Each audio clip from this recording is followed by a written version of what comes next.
العلم هو النور الهادي والمفتاح لكل الخير من يرد الله به خيرا. بسم الله الرحمن الرحيم. منها أي الأرض خلقناكم بخلق أبيكم آدم منها وفيها نعيدكم مقبورين بعد الموت ومنها نخرجكم عند البعث تارة مرة أخرى كما أخرجناكم عند ابتداء خلقكم.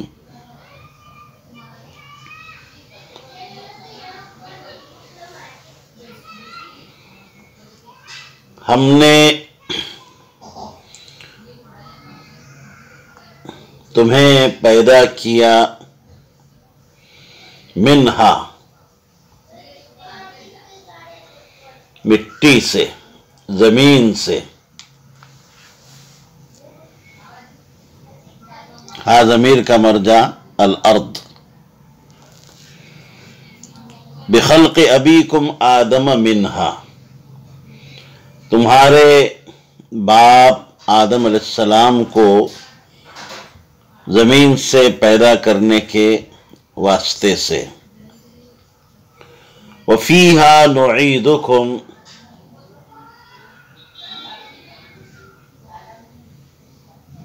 اور اسی میں ہم تم کو بعد الموت، مرنے کے بعد لے جائیں گے، اس حال میں کہ تم قبروں میں ہوں گے.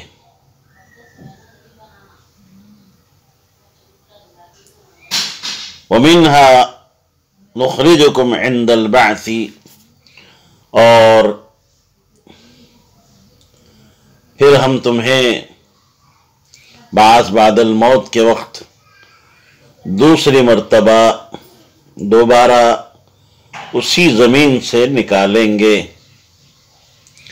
جس طرح ہم نے تمہیں تمہارے ابتدائے آفرینش کے موقع پر زمین سے پیدا کیا تھا، نکالا تھا. جی، مطلب اس کا یہ ہے کہ جس طریقے سے ہم نے مختلف نباتات کو اور نباتات کی اقسام مختلفہ کو، انواع متفرقہ کو زمین سے پیدا کیا اور ہم زمین سے اس کو پیدا کرتے ہیں، اسی طرح ہم نے اے انسانوں تم کو بھی ابتدا میں زمین سے پیدا کیا. مفسر فرما رہے ہیں کہ ظاہر سی بات ہے کہ سارے انسان تو مٹی سے پیدا نہیں ہوئے، نطفے سے پیدا ہوئے ہیں. صرف ہمارے باوا آدم علیہ السلام ہی جو ہے مٹی سے پیدا کیے گئے ہیں. اس لیے یہ کہا کہ بخلق ابیکم آدم منہا. آدم علیہ السلام کو چونکہ مٹی سے کیا کیا گیا ہے، بنایا گیا ہے، تو اب ان کے واسطے سے تمام ہی انسانوں کا مادہ بعیدہ جو ہے وہ مٹی ہوئی، خاک ہوئی. اس اعتبار سے یہ کہا جا سکتا ہے کہ سبھی کو ہم نے کس سے پیدا کیا؟ مٹی سے پیدا کیا. جی، تو ہر انسان کے خمیر میں نطفے کے ساتھ اس جگہ کی مٹی بھی شامل ہوتی ہے جہاں وہ دفن ہوگا. جیسے کہ حضرت ابو ہریرہ رضی اللہ تعالی عنہ کی ایک روایت ہے جو اس بات پر شاہد ہے، جس میں رسول پاک صلی اللہ علیہ وسلم کا یہ ارشاد منقول ہے کہ ہر پیدا ہونے والے انسان پر رحم مادر میں اس جگہ کی مٹی کا کچھ جز شامل کیا جاتا ہے، ڈالا جاتا ہے جس جگہ اس کا دفن ہونا اللہ کے علم میں مقدر ہے. تو مدفن کی زمین کو اس کے جو ہے خمیر میں انسان کے شامل کیا جاتا ہے۔ جی ایک بات تو یہ ہے، دو باتیں ہو گئی۔ ایک بات تو یہ کہ حضرت آدم علیہ السلام کا خمیر مٹی سے بنایا گیا، اور چونکہ سارے انسان حضرت آدم سے پیدا ہوئے ہیں تو سب کا مادہ بعیدہ جو ہوا وہ خاک ہی ہوا، تراب مٹی ہوئی۔ اور دوسری بات جیسے میں نے ابھی بتائی کہ ہر انسان کے خمیر میں اس کے مدفن، جہاں وہ مدفن ہونا اللہ کے علم میں مقدر ہے، وہاں کی زمین، اس زمین کی مٹی کو اس کے خمیر میں کیا کیا جاتا ہے، شامل کیا جاتا ہے۔ اس اعتبار سے انسان جو ہے وہ مٹی سے کیا کیا گیا ہے، پیدا کیا گیا ہے۔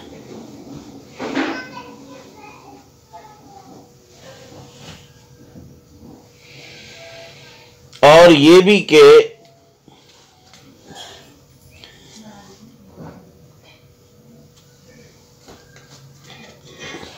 ہر نطفہ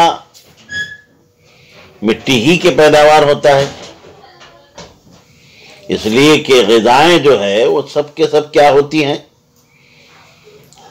مٹی سے جو ہے پیدا ہوتی ہیں۔ نباتات جو ہے مٹی سے پیدا ہوتی ہیں، اور انہی چیزوں کو کھا کر جو ہے انسان کے، مرد ہو یا عورت ہو، نطفے کی کیا ہوتی ہے، پیداوار ہوتی ہے، نطفہ پیدا ہوتا ہے، اور اسی نطفے سے انسان پیدا ہو رہا ہے۔ تو اس اعتبار سے یہ کہنا کہ ہم نے تمہیں مٹی سے پیدا کیا، بالکل کیا ہے، اس پہ کوئی جو ہے اعتراض نہیں ہو سکتا۔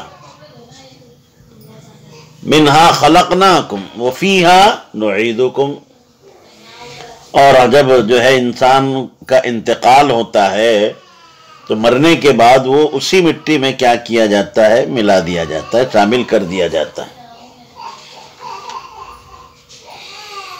جی اب آپ یہ کہہ سکتے ہیں کہ جناب بہت سارے جو ہے انسانوں کو تو جلا دیا جاتا ہے، اور ان کی خاک کو یا تو جو ہے پانی میں بہا دیا جاتا ہے یا ہواؤں میں اڑا دیا جاتا ہے۔ کچھ لوگ وہ ہیں جو اپنے مذہب کے مطابق جو ہے انسان کی بوٹیاں بنا کر، گوشت کو ٹکڑے کر کے پرندوں کو جو ہے کھلا دیا جاتا ہے، پرندے کی وہ خوراک بن جاتی ہے۔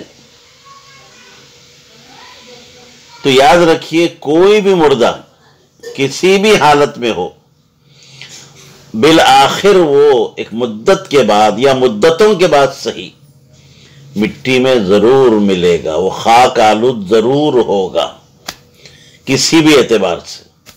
تو ہر مردہ کسی بھی حالت میں ہو، چاہے اسے جلایا جائے، چاہے اسے پرندوں کو کھلایا جائے، اس کو کی خاک کو جو ہے پانی میں بہایا جائے یا ہوا میں اڑایا جائے، بہر صورت ایک نہ ایک دن اس کی جو ہے وہ خاک آلود ضرور ہوتا ہے، مٹی میں ضرور ملتا ہے۔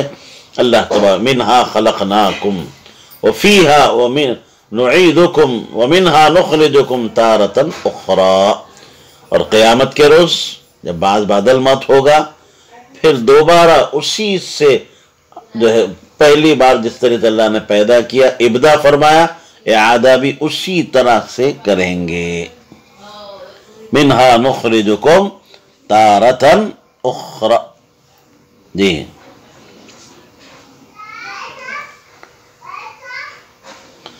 وَلَقَدْ أَرَيْنَاهُ أَيْ أَبْصَرْنَا فِرْعَوْنَ آيَاتِنَا كُلَّهَا التِّسْعَ فَكَذَّبَ بِهَا وَزَعَمَ أَنَّهَا سِحْرٌ وَأَبَى أَن يُوَحِّدَ اللَّهَ تَعَالَى۔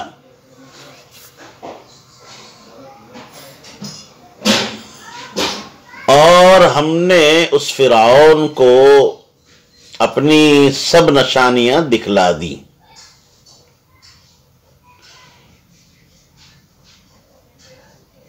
نو نشانیاں،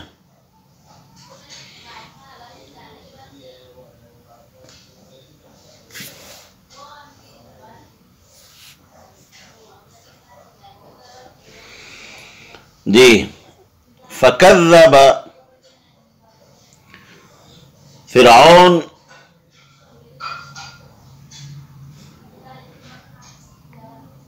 اس نے جو ہے ان نشانیوں کی تکذیب کی، جھٹلایا، وہ ابا اور انکار کرتا رہا۔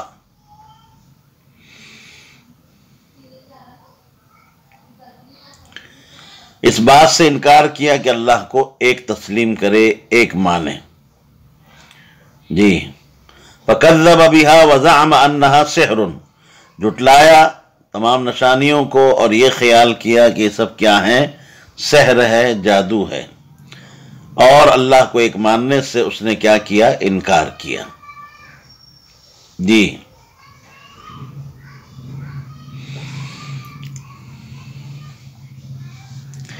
اریناہ ای ابصرنا فرعون، یہاں پر ہمارے مفسر نے ارینا کی تفسیر ابصرنا سے فرمائی۔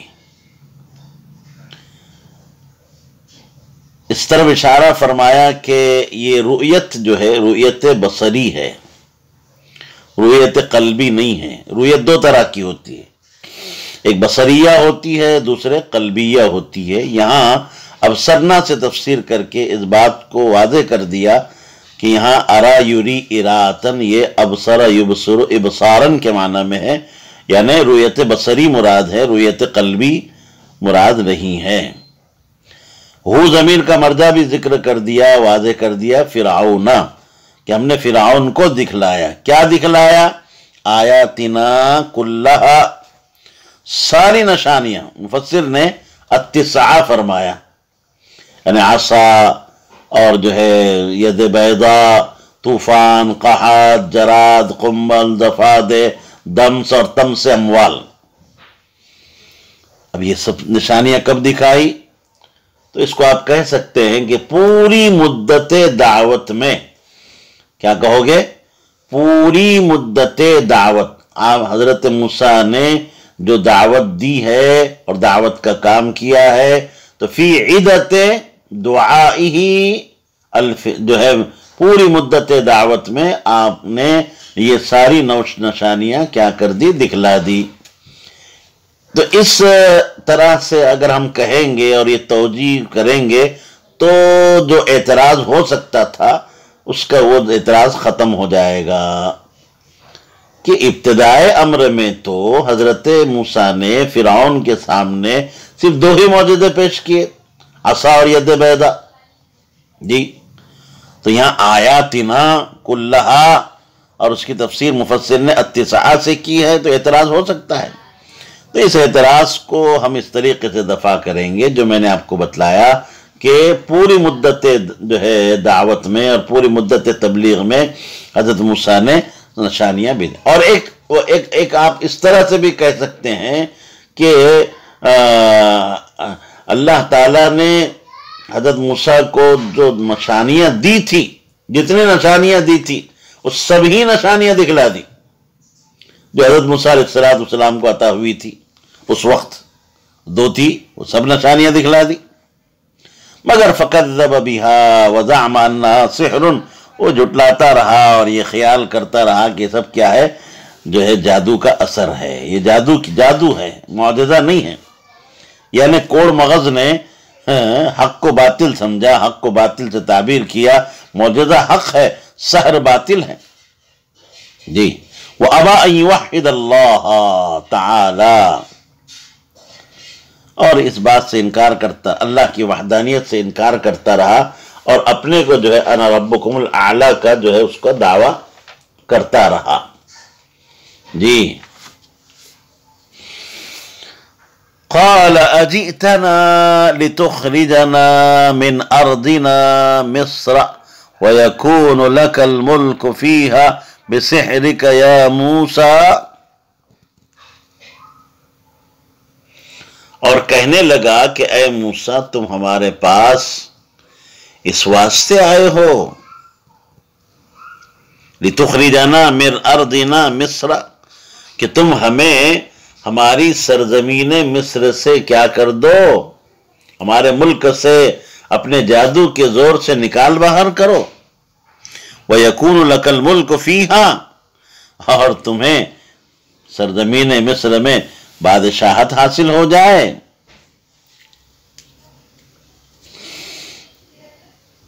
فَلَنَأْتِيَنَّكَ بِسِحْرٍ مِثْلِهِ يُعَارِضُهُ. جی اب ہم بھی تمہارے مقابلے میں ایسا ہی جادو لاتے ہیں. یعارضہ جو اس کے مقابل ہوگا. جی فاجعل بیننا وبینک موعدا لذالک لا نخلفه نحن ولا انت مکانا منصوب بنزع الخافض فی سون بکسر اوله وضمه ای وسطا یستوی الیہ مسافت الجاء من الطرفین. تو اے موسیٰ تو ہمارے اور اپنے درمیان میں ایک وعدہ مقرر کر لے. فَاجْعَلْ بَيْنَنَا وَبَيْنَكَ مَوْعِدًا لِذَلِكَ اس کام کے لیے کہ جس کی نہ تو ہم خلاف ورزی کریں گے اور نہ ولا انت اور نہ تو. مکاناً سوا کسی ہموار میدان میں. مکاناً منصوب بنزع الخافض ہے اے فی مکان سوا. سوا بھی پڑھ سکتے ہیں سین کے ضمہ کے ساتھ اور سوا بھی پڑھ سکتے ہیں سین کے کسرہ کے ساتھ. اے وسطاً یستوی الیہ مسافت الجاء من الطرفین. ایسا جو ہے درمیانی مقام کہ اس میں آنے و دونوں طرف سے آنے والے کے لیے اس میں مسافت کیا ہو برابر ہو. جی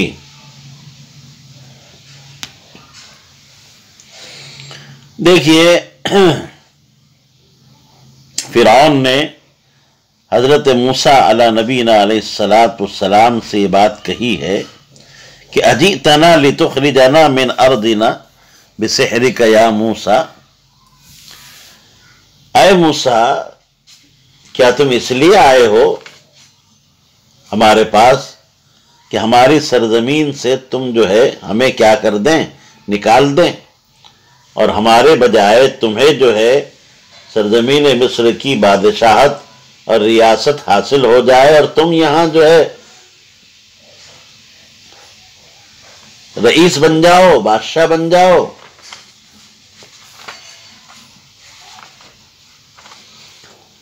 فرعون نے جو یہ بات کہی کہ اجئتنا یہ اس لیے کہی تاکہ سننے والوں کو غصہ پیدا ہو.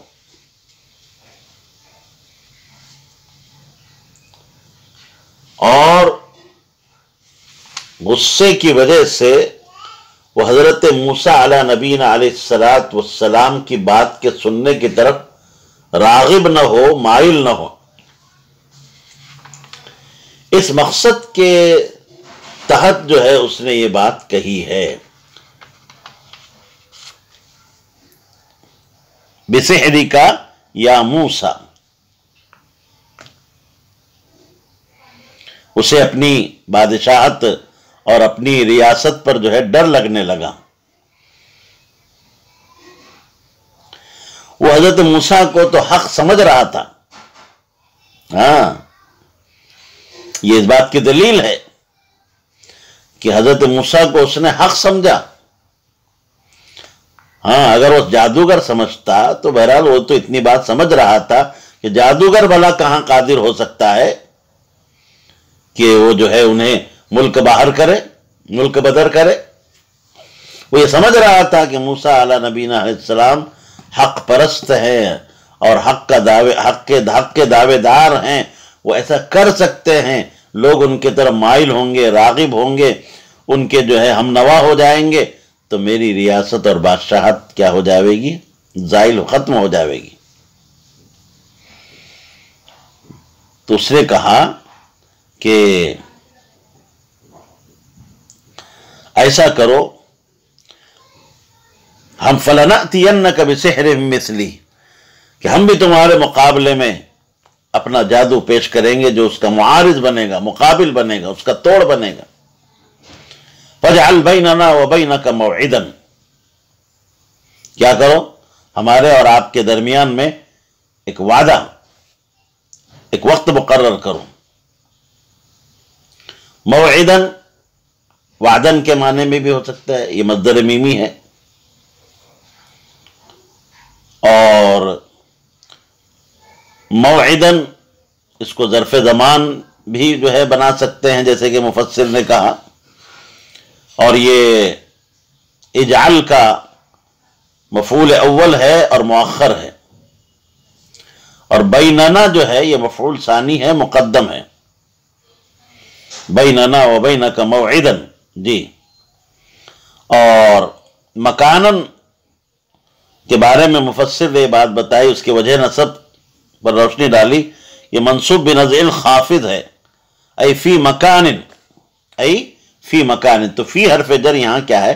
محذوف ہے، حرف جر کو حذف کر دیا جو خافض تھا، اب یہ مکان کیا ہو گیا؟ حرف جر کے حذف کر دینے کی وجہ سے منصوب ہو گیا۔ سوا یا سوا دونوں طریقے سے پڑھ سکتے ہیں، بکسر اولہ و ضمہ، ای وسطن۔ دیکھو اب مکانن سوا،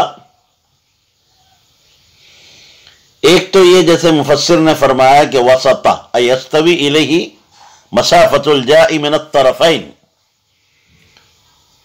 کہ ایسی جگہ تجویز کی جائے کہ ہر شخص کے لیے، آنے والے کے لیے وہ کیا ہو؟ درمیانی ہو، اس کی مسافت درمیانی ہو۔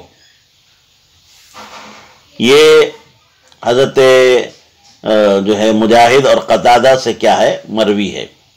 وسطن یستوی طرفاہ من حیث المسافت علینا وعلیکم، دونوں کے لیے برابر ہو۔ جی، اور دوسرا یہ بھی ہے مکانن مستویا من الارض، مکانن مستویا من الارض، ہموار زمین، جیسے میں نے ترجمہ بھی کیا، تو دونوں جو ہے صحیح ہے، دونوں طرح جو ہے مفسرین سے مروی ہے کہ درمیانی راستہ ہو، یعنی آنے والوں کے لیے، ہمارے لیے بھی اور تمہارے لیے بھی ایسی درمیانی جو ہے جگہ تجویز کی جائے، یا یہ کہ ہموار زمین تجویز کی جائے کہ اس میں جو ہے جھاڑ پہاڑ ٹیلے ٹالے نہ ہو، سب کو جو ہے تمام چیزیں جو ہے صاف نظر آنے لگے۔ جی، اور جو آپ تجویز کریں گے، مکان تجویز کریں گے یا زمان تجویز کریں گے، وقت تجویز کریں گے، ہم اس کی نہ ہم خلاف ورزی کریں گے نہ تم کریں گے۔ اب اس نے دیکھیے یہ جگہ کا تعین اور وقت کے تعین کے سلسلے میں حضرت موسیٰ کو جو ہے مکلف بنایا کہ تم ایسا کرو، وَجْعَلْ بَيْنَنَا وَبَيْنَكَ مَوْعِدًا، خود نے نہیں کیا، یہ کام خود بھی تو انجام دے سکتا تھا، تو فرعون لعین نے یہ کام کس کے حوالے کیا؟ حضرت موسیٰ کی۔ یہ اس طرح کرنے میں وہ اپنی دلیری اور اپنی جو ہے بے فکری کا وہ اظہار کرنا چاہ رہا ہے، ہاں کہ تم کرو نا، ہاں یہ کام آپ انجام دو، مجھے کوئی اس کی پرواہ نہیں ہے۔ اپنی دلیری کا اظہار کر رہا ہے، اپنی شجاعت کا اظہار کر رہا ہے، اپنی جو ہے بے فکری اور جو ہے نو ٹینشن ہونے کا جو ہے اظہار کر رہا ہے۔ تو تم کرو، جو بھی کرو گے ہمیں منظور ہے۔ حضرت موسیٰ علیہ نبی علیہ السلام نے فرمایا کہ اگر تو جو ہے بے نیازی کا اظہار کر رہا ہے تو مجھے کیا فکر ہے، مجھے تو میں تو اللہ کا رسول ہوں، اس کا بھیجا ہوا ہوں، فرستادہ ہوں، میرے پاس تو معجزہ ہے، تیرے پاس کیا ہے؟ سحر ہے۔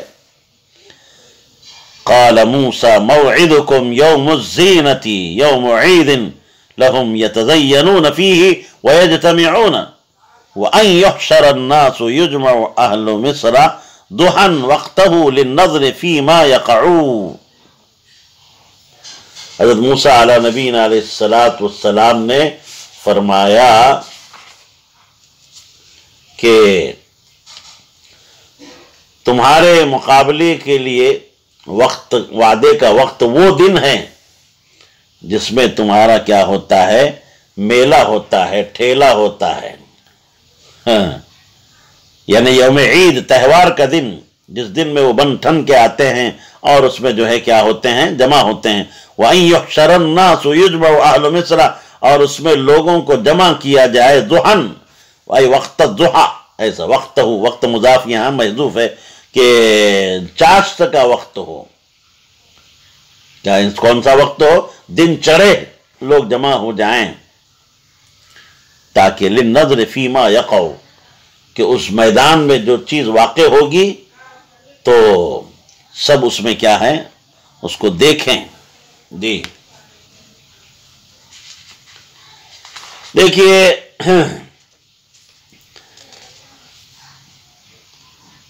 فرعون نے حضرت موسیٰ علیہ السلام اور جادوگروں کے مقابلے کے لیے جو ہے یہ بات تجویز ہوئی کہ ایسے مقام پر ہونا چاہیے جو آل فرعون، حضرت موسیٰ، بنی اسرائیل سب کے مسافت کے اعتبار سے برابر ہو، تاکہ کسی کو دور جانے کی مشقت نہ اٹھانی پڑے۔ حضرت موسیٰ علیہ السلام نے اس کو قبول کر کے دن اور وقت کی تعین اس طرح فرما دی کہ موعدکم یوم الزینہ وان یحشر الناس ضحیٰ، یعنی مقابلہ یوم الزینہ میں ہونا چاہیے، مراد ہے عید یا کوئی میلے وغیرہ کا اجتماع کا دن ہے۔ اب یہ کون سا دن تھا اس میں اختلاف ہے، بعض نے کہا کہ آل فرعون کی کوئی عید مقرر تھی جس میں وہ زینت وغیرہ کے کپڑے پہنا کرتے تھے اور شہر سے باہر نکلنے کے عادی تھے اور لوگ اکٹھے ہوتے تھے، جیسے کہ مفسر نے فرمایا۔ بعض حضرات کا کہنا ہے کہ وہ نیروز کا دن تھا، نیروز اور مہرجان یہ دو دن تہوار مناتے ہیں، یہ نیروز کا دن تھا، اور بعض نے کہا کہ یہ ہفتے کا دن تھا، یوم السبت، کہ جس کی یہ لوگ کیا کرتے تھے، تعظیم کرتے تھے۔ اور چوتھا قول بعض حضرات نے کہا کہ وہ عاشورہ یعنی محرم کی 10ویں تاریخ تھی۔ جی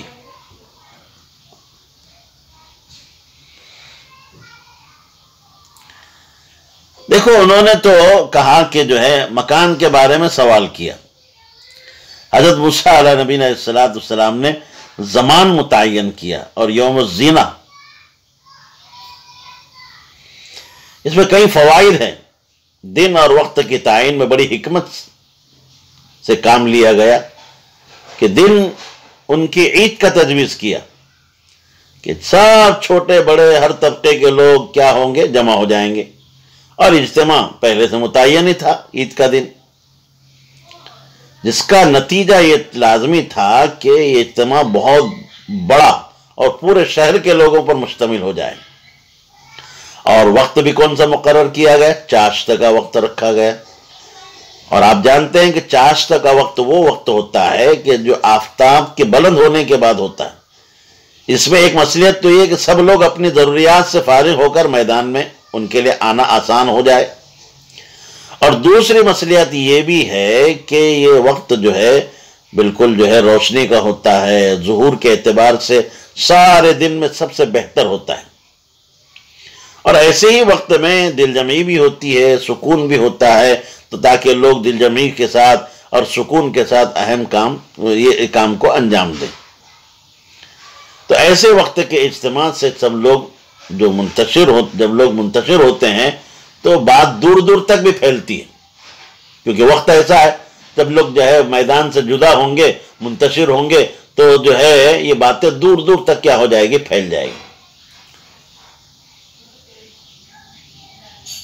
چنانچہ جیسے اللہ تبارک تعالیٰ نے جب اس روز حضرت موسیٰ کو غلبہ عطا فرمایا فرعونی ساحروں پر، تو ایک ہی دن میں پورے شہر میں بلکہ دور دور تک اس کی کیا ہو گئی، شہرت ہو گئی۔ جی وَأَن يُحْشَرَ النَّاسُ ضُحًى فَتَوَلَّى فِرْعَوْنُ أَدْبَرَ فَجَمَعَ كَيْدَهُ أَيْ ذَوَيْ كَيْدِهِ مِنَ السَّحَرَةِ ثُمَّ أَتَى بِهِمْ الْمَوْعِدَ قَالَ لَهُمْ مُوسَى وَهُمْ 72,000 مع كل واحد حبل وعصا ويلكم أي ألزمكم الله تعالى الويل فتولى فرعون۔ غرض یہ سن کر فرعون دربار سے اپنی جگہ لوٹ گیا، فتولى فرعون اپنی جگہ لوٹ گیا، ادبر فجمع کیدہ ای زوی قیدی، مفسر نے مضاف کے حذف ہونے کی طرف اشارہ کیا کہ قیدہ ای زوی قیدی، زوی مضاف مقدر ہے، اور پھر اپنا مکر یعنی جادو کا جو ہے جادوگروں کو جمع کیا اور آلات سحر کیا کیے، جمع کرنا شروع کیا۔ ثم اتا بہم الموعدہ، پھر سب کو لے کر جو ہے وقت مقررہ پر وہ کیا ہوا، پہنچا۔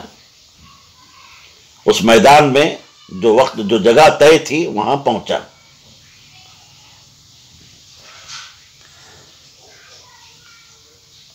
قال لهم موسیٰ، تو اس وقت حضرت موسیٰ علیہ نبینا علیہ السلام نے ان جادوگروں سے فرمایا جو کہ 72,000 تھے اور ہر ایک کے ساتھ لاٹھی تھی، رسی تھی، وَيْلَكُمْ، کیا فرمایا؟ وَيْلَكُمْ، ارے کمبختی کے مارو، تمہارا ستیہ ناس ہو، الزمکم اللہ تعالی الویل، اللہ تعالیٰ تمہارے لیے ویل کو لازم کر دے، ہلاکت کو لازم کر دے، تباہی بربادی کو لازم کر دے۔ مفسر نے الزمکم اللہ تعالی الویل کہہ کر اشارہ کر دیا ویلہ کے وجہ نصب کی طرف، کہ ویل منصوب ہے فعل مقدر الزما کی وجہ سے۔ جی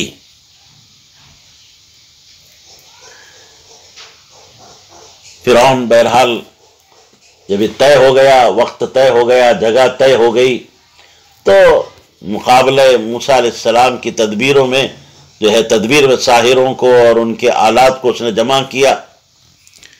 ابن عباس رضی اللہ تعالی عنہ سے کی روایت ہے کہ یہ 72,000 تھے۔ کتنے؟ 72,000۔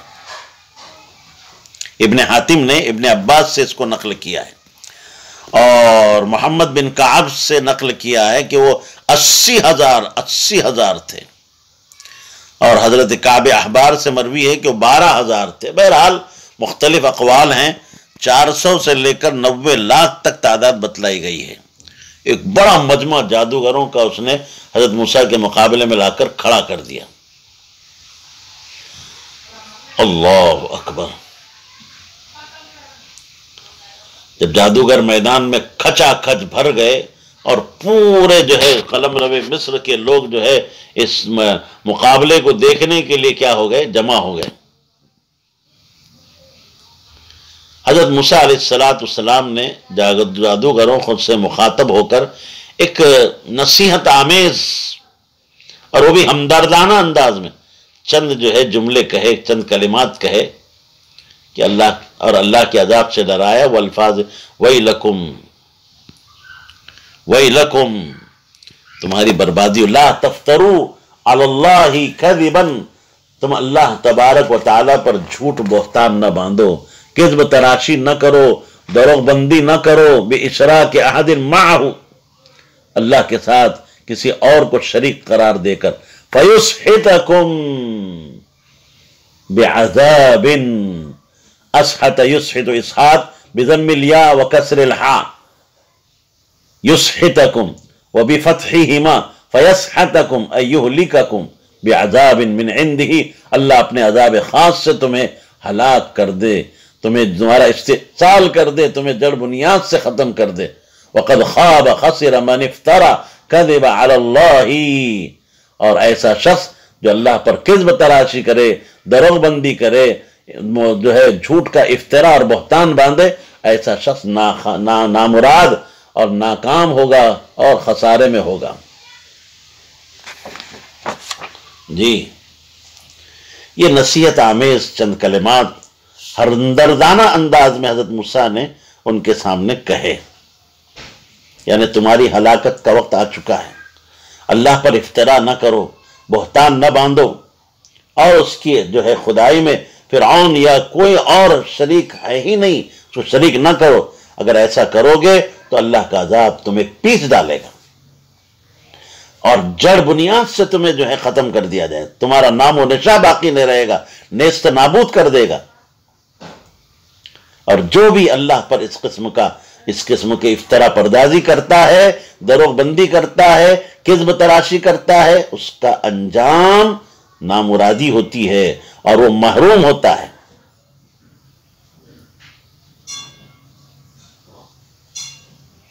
اب یہ جو جادوگر ہے، ابتدا میں تو سمجھ رہے تھے ہم تو فرعون کے جو ہے جادوگر ہیں، فرعون کی طاغوتی طاقت، حشم خدم، اس کے سہارے پر یہ ساری باتیں ہو رہی تھی، میدان میں آئے تھے، لیکن ان واعظانہ ہمدردانہ کلمات کو سن کر ان پر اثر ہونا بہت ہی بعید بات تھی، مگر انبیاء علیہ السلام اور ان کے متبعین کے ساتھ حق کی ایک مخفی کیا ہوتی ہے، طاقت ہوتی ہے۔ حضرت موسیٰ علیہ السلام کے یہ بہت ہی سادے الفاظ بھی یہ تو ایسے سنگ دلوں پر بجلی بن کر گرے اور تیر و نشتر کا کام کیا۔ یہ جملے سن کر ساحروں کی صفوں میں جو ہے لرزہ آ گیا اور زلزلہ پڑ گیا، ان کے آپس میں کیا ہونے لگا، اختلاف ہونے لگا، کہنے لگے کہ جناب یہ ایسے کلمات ہیں کہ کوئی جادوگر کہہ ہی نہیں سکتا، یہ تو اللہ ہی کی طرف سے معلوم ہوتے ہیں۔ بعض نے تو یہ بھی کہہ دیا کہ ان کا مقابلہ کرنا ہی مناسب نہیں، اور بعض اپنی بات پر جمے رہے۔ آگے اس کو قرآن بیان کر رہا ہے، فَتَنَازَعُوا أَمْرَهُمْ، انشاءاللہ آئندہ بیان کیا جائے۔ السلام عليكم، لا تنسوا الاعجاب بالفيديو والاشتراك في القناة تشجيعا لنا لنستمر بنشر المزيد إن شاء الله.